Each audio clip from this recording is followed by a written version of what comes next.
Today I'm going to be taking one of my favorite desserts, bread pudding, and giving it a fall sort of Halloween spin because I'm going to be making pumpkin bread pudding in a pumpkin.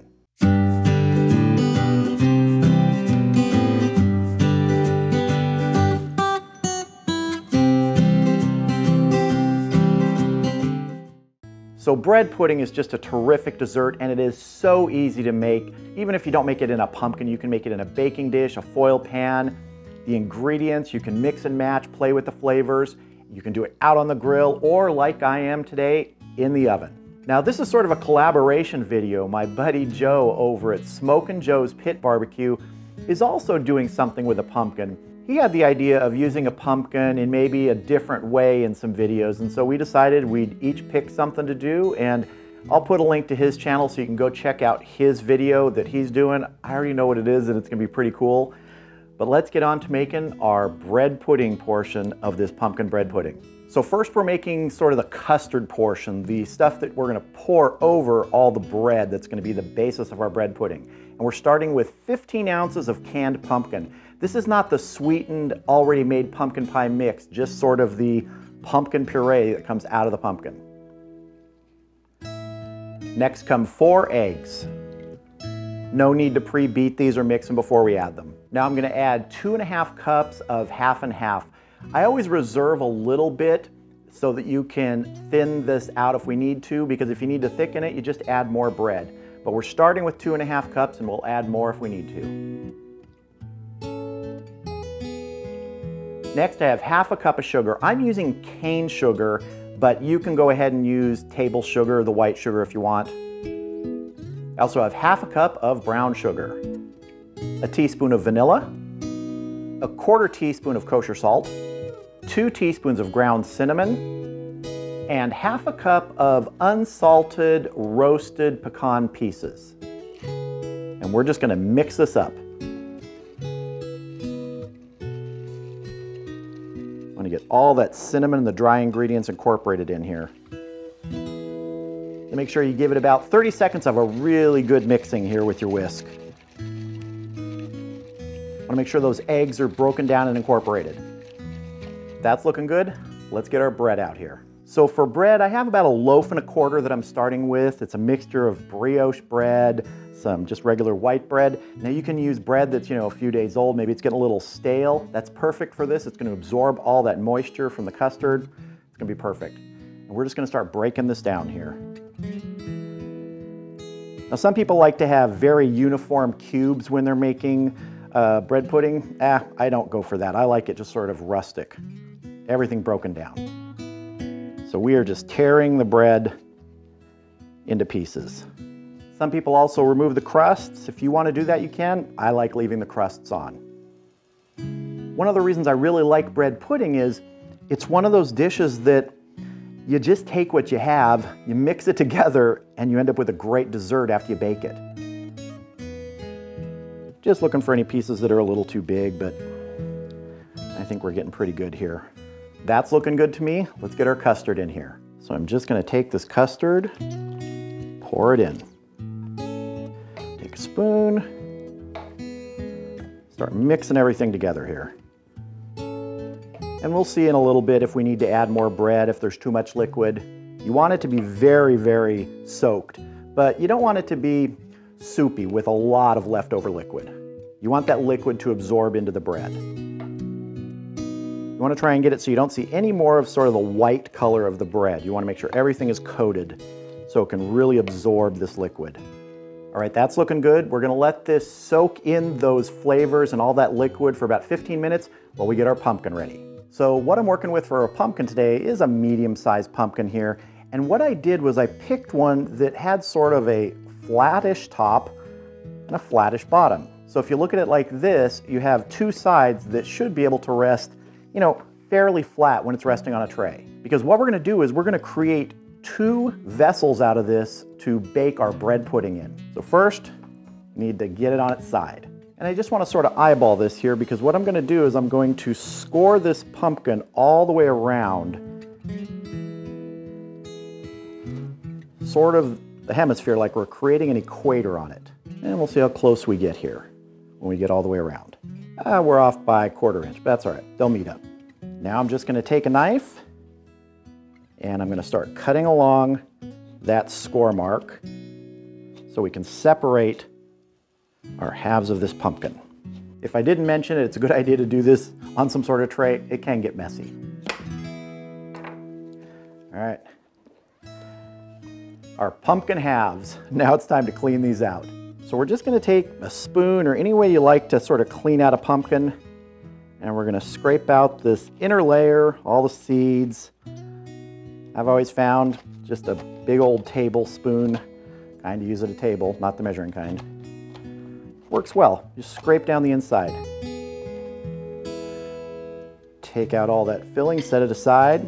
If you want to save that and use it for something, want to take the seeds, dry those out, go ahead. That's what we're looking for.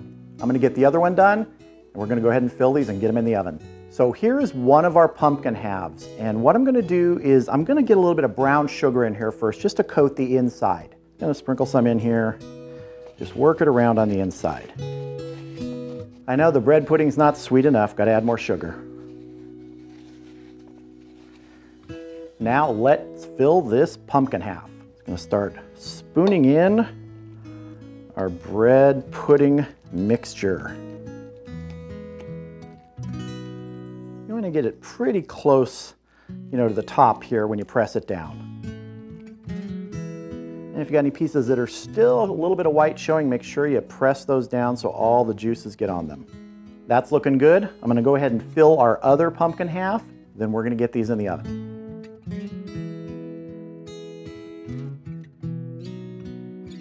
All right, we have a preheated 350-degree oven, and we're gonna be putting our filled pumpkin halves in here. As you can see, I have them on a large baking sheet on some baking racks, keeps them up off the bottom.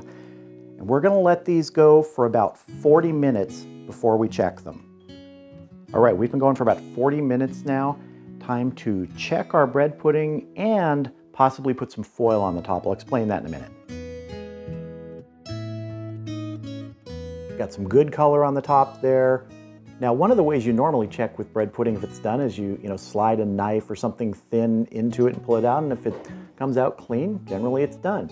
But because we have this big insulating thing surrounding it, we're not cooking it in a thin metal pan, there's not as much heat transferring through this way, through the pumpkin sides into the core, and you want the temperature of the bread pudding to be somewhere around 160 degrees.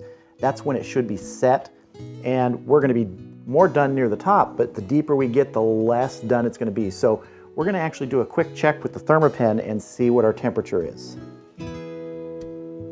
All the way down at the bottom. And all the way down at the bottom, we're at about 90 degrees. So still quite a ways to go, but we don't wanna burn the top here. We don't wanna dry it out too much. You do want a little bit of that crust there, but we don't want it burned. So I'm gonna tent this with a piece of foil now. Just loosely tented. We're gonna get it back in there and we'll check it again in about 30 minutes. All right, here it is, our pumpkin bread pudding in a pumpkin half. I pulled it out of the oven. Total cook time was about 1 hour and 30 minutes. I let it go that extra 15 minutes, so we had the initial 45, another 30, and then I let it go another 15. But really what you're gonna wanna do with your oven is you're just gonna check for that doneness. Does a knife or a probe slide in and out cleanly? This has been resting for about 10 minutes now. I wanna keep it nice and hot while I get the rest of our little dressings on top here. First thing I wanna do is I wanna sprinkle some powdered sugar. Now, a lot of people will put whipped cream on bread pudding. Nothing wrong with that. I do that all the time too. But because this has been in this pumpkin, and I'm kind of thinking there may have been a lot of the juices from the pumpkin that have sort of absorbed into the bread pudding, I think it's gonna be pretty moist. So I don't really wanna add any more moisture with whipped cream, but you know what? If you wanna do that, go ahead, no problem with it. I also wanna put some salted toasted pecans on here. These are different than the pecans that were inside because these have a salty sort of crust on the outside. I think it's gonna go really nice with the sweetness. Finally, I'm gonna drizzle a little bit of a sweet sauce on top. This is nothing more than 2 tablespoons of half and half, 2 teaspoons of powdered sugar, and 1 teaspoon of brown sugar, all just mixed together here. Because again, it's not sweet enough, right?